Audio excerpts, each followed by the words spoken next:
კვარაცხელიას ჯანმრთელობის მდგომარეობა, მიქაუტაძის კრიტიკა და სხვა ქართველი ფეხბურთელების შესანიშნავი სტარტი ახალ სეზონში. ამ და სხვა საინტერესო სიახლეებისთვის უყურეთ ვიდეოს ბოლომდე. დავიწყოთ იტალიიდან, სადაც კვარაცხელიასთვის და ნაპოლისთვის სერია-ას ახალი სეზონი ცუდად დაიწყო. ქართველის გუნდი ვერონასთან 0-3 დამარცხდა. თუმცა, რაც ჩვენთვის ყველაზე მნიშვნელოვანია ის არის, რომ ამ შეხვედრაში ხვიჩა კვარაცხელია დაშავდა, თან ისე რომ ის პირველ ტაიმში იძულებით შეცვალეს. აღსანიშნავია, რომ ვერონას ფეხბურთელები ქართველის წინააღმდეგ ძალიან უხეშობდნენ. როგორც ცნობილია, ქართველმა ერთ-ერთი მძიმე დაზიანება ტაიმის დასაწყისში თავის არეში მიიღო, მეტოქესთან შეჯახების დროს, რის გამოც ქართველ ფეხბურთელს თავბრუს ხვევა ჰქონდა. მაგრამ მისი შეცვლის მიზეზი მხოლოდ ეს არ ყოფილა. იტალიური მედიის ინფორმაციით, კვარაცხელიას კუნთების დაჭიმულობაც აღენიშნებოდა. ჯერჯერობით ოფიციალური დიაგნოზი ცნობილი არ არის, მაგრამ ნეაპოლური გამოცემები წერენ, რომ სერიოზული არაფერია. იგივეს ამბობს ნაპოლის მწვრთნელი ანტონიო კონტე, რომელიც მისი გუნდის მარცხის გამო გაბრაზებას ვერ მალავდა. მან გულშემატკივრებს ბოდიშიც მოუხადა. მის მოსმენამდე არ დაგეზაროს, დამითმე ზუსტად 2 წამი. დავაიქე ვიდეო და გამოიწერე არ.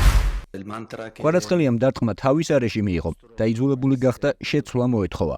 მისი მდგომარეობა საყურადღებო იყო და სიფრთხილით უნდა მოვეკიდოთ. ალბათ მეტოქე გაფრთხილებასაც იმსახურებდა, მაგრამ ახლა ის საკმაოდ კარგადაა. ვფიქრობ, შეხვედრა 2 ნაწილად გაიყო. პირველ ტაიმში ჩვენს მეკარის საქმე არ ჰქონდა. შემდეგ ლოგიკურია, რომ ეთამაშები გუნდს, რომელიც მთელი შემადგენლობით თავს იცავს. ბევრი მომენტი არ გექმნება, მაგრამ რაც გაქვს, უნდა გამოიყენო. პირველ ტაიმში გუნდის თამაშით კმაყოფილი ვიყავი. მეორე ნახევარში ძალიან სუსტად დავიწყეთ. გოლი გაუშვით და დაბნეულობა იყო. მე ვიღებ ჩემს წილ პასუხისმგებლობას და თუ ვინმე ამას ყურადღებას არ აქცევს, არ მიცნობს. გულშემატკივრებს ბოდიში უნდა მოუხადოთ, მაგრამ აზრი არ აქვს იმის გამეორებას, რაც გულში მთქვი. ასეთი თამაში როგორც ფეხბურთელებს და როგორც მწვრთნელს იშვიათად მგონია. ნეაპოლში სამუშაოდ დიდი მოტივაციით და ენთუზიაზმით მოვედი, რადგან ეს ქალაქი ამას იმსახურებს. იმედი მაქვს, რომ ბევრი ფეხბურთელიც იგივეს ფიქრობს. ეს მიუღებელი თამაში იყო. ისე დავდნით, როგორც თოვლი მზეზე და ეს საგანგაშოა. რაც შეეხება ოსიმენს, მასთან დაკავშირებით შეკითხვა კლუბის ხელმძღვანელობას უნდა დაუსვათ და არა მე.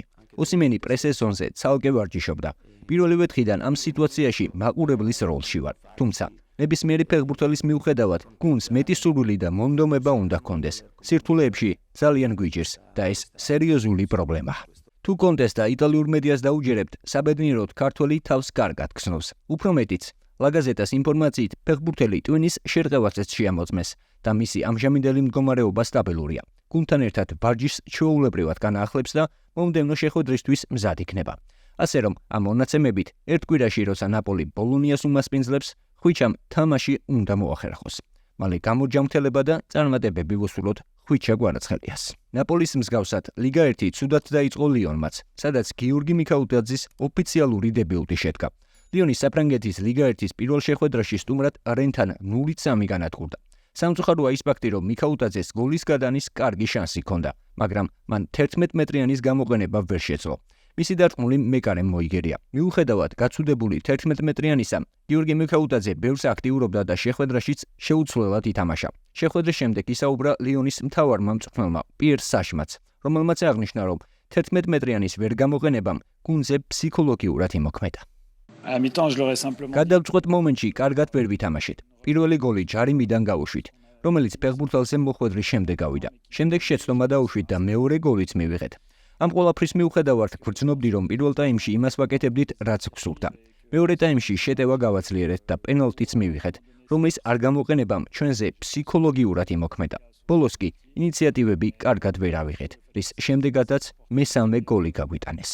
აღსანიშნავია, რომ ქართველი შეხვედრის შემდეგ ფრანგულმა მედიამ გააკრიტიკა, მაგრამ აღსანიშნავია, რომ ქართველი საიდ ბენრაჰმამ გაამხნევა. მან მიქაუტაძის გაფუჭებულ 11 მეტრიანზე ისაუბრა. ძალიან იმედგაცრუებულები ვარ. სტარტი და შემდეგ ყველაფერი მაგრამ ეს არ გამოგვივიდა და მინდა ჩემი შეცდომის გამო ბოდიში მოვიხადო. ძალიან უკმაყოფილო ვარ ნაჩვენები თამაში, მაგრამ კარგი გუნდი გყავს და მომდევნო გამოსწორების შანსი გვექნება.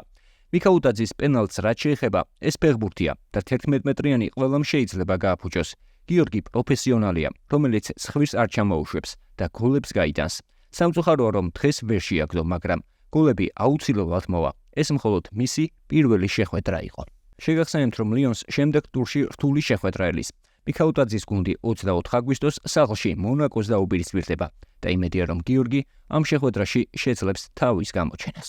ლიგა 1-ის პირველ ტურში ოფიციალური დებიუტი ჰქონდა ზურიკო დავითაშვილსაც. სენტენდიენი მონაკოს ესტუმრა და 1-0 დამარცხდა. მეორე ტაიმში ზურიკო დავითაშვილის პასით სენტენდიენმა გაიტანა, მაგრამ გოლი გაუქმდა. დავითაშვილის კლუბი მეორე ტურში ლე აბერს უმასპინძლებს და იმედია, რომ ეს შეხვედრა ქართველისთვის უფრო მეტად წარმატებული იქნება. ახლა კი გეტყვით, რომ სეზონის შესანიშნავად დაიწყო საქართველოს ნაკრებისა და ლევანტეს ნახევარმცველმა გიორგი ქოჩორაშვილმა. ლა ლიგა 2-ის პირველ ტურში ლევანტემ სტუმრად ხიხონის სპორტინგი 2-1 დაამარცხა. ქოჩორა კი ძალიან გამორჩეული იყო. უფრო მეტიც, პირველ ტაიმის მიწურულს გიორგიმ შესანიშნავი საჯარიმო დარტყმით მისი გუნდის უპირატესობა 2-მდე გაზარდა.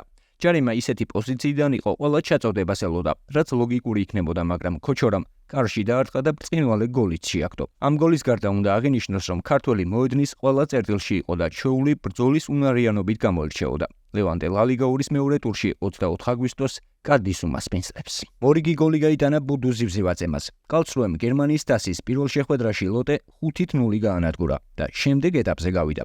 ბუდომ ამ შეხვედრაში გოლთან ერთად საგოლე გადაცემა შეასრულა. მიმდინარე სეზონში ზივზივაძის ანგარიშზე 4 გოლი და 1 საგოლე გადაცემა. შეგახსენეთ, რომ 30 წლის ფორვარდმა მეორე ბუნდესლიგის პირველ ტურში ნიურნბერგთან ჰეტ-ტრიკი შეასრულა. კალცრუე მომდევნო შეხვედრას 23 აგვისტოს ელბერსბერგთან გამართავს. სხვა ქართველების მსგავსად ახალი სეზონი შესანიშნავად დაიწყო გიორგი ჩაგვეტაძემაც. პირველ ტურში გატანილი გოლის შემდეგ ამჯერად ქართველმა სტოკ სიტისთან საგოლე პასი მიითვალა. უოტფორდის ოფიციალური საიტი წერს, რომ ქართველმა მორიგის საფირმო გარღვევა განახორციელა და ის ისევ მნიშვნელოვან როლს თამაშობს გუნდში. ეს გასაკვირი არც არის, რადგან ქართველი ნახევარმცველის ანგარიშზე 7 პოტენციურად საგოლე პასია. მან კარისკენ ერთხელ დაარტყა და 3 წარმატებული დრიბლინგის ჰქონდა და რა თქმა უნდა ერთ-ერთი ყველაზე მაღალი შეფასებას დაიმსახურა. აღსანიშნავია, რომ ის მეორე ტაიმის მიწურულს შეცვალეს, რა დროსაც მან გულშემატკივრებისგან აპლოდისმენტები დაიმსახურა. შეგახსენებთ, რომ უოტფორდს 6 ქულა აქვს და 24 აგვისტოს კლევერლის გუნდი მესამე ტურში დერბი ქაუნთის უმასპინძლებს. არაერთი ინფორმაციის მიუხედავად გიორგი მამარდაშვილი კვლავ ვალენსიაშია. უფრო მეტიც, მან ლა ლიგაში მეოთხე სეზონი ბარსელონასთან შეხვედრით დაიწყო, სადაც მისი გუნდი 1-2 დამარცხდა. აღსანიშნავია, რომ მესტალია მამარდაშვილს ოვაციები შეეგება. ტრიბუნებიდან ისმოდა შეძახილები. გიორგი დარჩი. მარცხის მიუხედავად მამარდაშვილს ბარსელონასთან ჯამში 6 სეივი ჰქონდა. სანამ მამარდაშვილის ტრანსფერთან დაკავშირებით მორიგის სიახლე იქნება, გეტყვით, რომ 23 აგვისტოს ვალენსია ვიგოს სელტას ესტუმრება. ახლა კი საქართველოს, სადაც კრისტალბეტ ეროვნული ლიგის 21 ტურის ცენტრალურ შეხვედრაში ქართული დერბი შედგა. დინამო თბილისმა ქუთაისის ტორპედოს უმასპინძლა. ტრადიციულად დაძაბულ შეხვედრას თავიდან დინამო იგებდა, თუმცა საბოლოოდ გამარჯვება ტორპედომ მოახერხა. დინამოს რიგებში შორი მანძილიდან ეფექტური გოლის გატანა ნიგანინუამ შეძლო, მაგრამ მომო იანსანეს დუბლით ტორპედომ გამარჯვება შეძლო. აღსანიშნავია, რომ იანსანეს კარიერა ტორპედოში კარგად დაიწყო. მის ანგარიშზე უკვე 5 გოლია. ტორპედომ კი ამ გამარჯვებით 41 ქულა დააგროვა და ლიდერ გორის დილას 3 ქულით ჩამორჩება. სტივგინის გუნდი მომდევნო ტურში სწორედ გორის დილას ეთამაშება. რაც შეეხება დინამო თბილისს, ის 25 ქულით მხოლოდ მე-6 ადგილზეა, რაც დამეთანხმებით, რომ ძალიან ცუდი შედეგია. ახლა კი ბოლოს, თუ მოგეწონათ ვიდეო, დაალაიქეთ და გამოიწერეთ არხი, რომ არ გამოგჩეთ შემდგომი სიახლეები. და ეს არის კრისტალბეტ ეროვნული ლიგის თამაშებს და უგულშემატკივრე ქართულ ფეხბურთს.